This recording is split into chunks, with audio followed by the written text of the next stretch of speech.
ୱାଇନଡ୍ରେ ଭୂସ୍ଖଳନ ଲୋକଙ୍କ ଆର୍ତ୍ତଚିତ୍କାର ରକ୍ଷା କର ଆସନ୍ତୁ ଜାଣିବା ଏହାର ସର୍ଭିସେସ୍ ଖବର ବିଷୟରେ।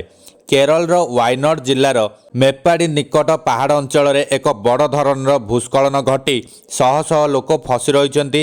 ଏଥିସହିତ ଏପର୍ଯ୍ୟନ୍ତ ଏ ଦୁର୍ଘଟଣାରେ 93ରୁ ଅଧିକ ଲୋକଙ୍କର ମୃତ୍ୟୁ ଘଟିଛି।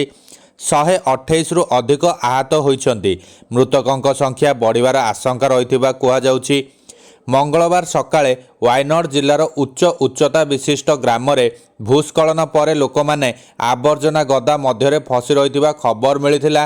ଭୂସ୍ଖଳନରେ ବହୁ ଘର ନଷ୍ଟ ହୋଇଯାଇଛି। ଫସି ରହିଥିବା ଲୋକେ ଆର୍ତ୍ତଚିତ୍କାର କରି ରକ୍ଷା କର କହୁଛନ୍ତି। ବହୁ ଲୋକ ଜୀବନ ରକ୍ଷା ପାଇଁ ବିକଳରେ କାନ୍ଦୁଛନ୍ତି।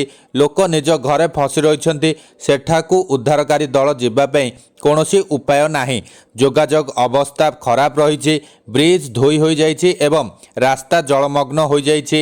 ଚୁରାଲମାଲା ସହରର ଜଣେ ମହିଳା କହିଛନ୍ତି ଯେ ତାଙ୍କ ପରିବାରର ଜଣେ ସଦସ୍ୟ ଧ୍ୱଂସାବଶେଷରେ ଫସି ରହିଛନ୍ତି। ତାଙ୍କୁ ସେଠାରୁ ବାହାର କରାଯାଇ ପାରୁନାହିଁ। ଲୁହଭରା ଆଖିରେ ସେ କେବଳ ସହାୟତା ପାଇଁ ପ୍ରାର୍ଥନା କରୁଛନ୍ତି। ବହୁ ପରିବାର ସେମାନଙ୍କ ନିଖୋଜ ହୋଇଥିବା ପ୍ରିୟଜନଙ୍କ ଜୀବିତ ଅଛନ୍ତି କି ନାହିଁ ତାହା ଜାଣିନାହାନ୍ତି। ଉଦ୍ଧାର କାର୍ଯ୍ୟରେ 10 ଅଗ୍ନିଶମ ବାହିନୀ ଏବଂ ଉଦ୍ଧାରକାରୀ ଦଳ, 200 ନାଗରିକ ପ୍ରତିରକ୍ଷା ସ୍ୱେଚ୍ଛାସେବୀ, 3 ଏନ୍ଡିଆର୍ଏଫ୍ ଦଳ କାର୍ଯ୍ୟରେ ନିୟୋଜିତ ଅଛନ୍ତି। ପ୍ରତିରକ୍ଷା ସୁରକ୍ଷା ପୋଲିସର ଟିମ୍ ଏବଂ ନୌସେନାର ଏକ ନଦୀ କ୍ରସିଂ ଦଳ ପ୍ରଭାବିତ ଅଞ୍ଚଳକୁ ପଠାଇ ଦିଆଯାଇଛି।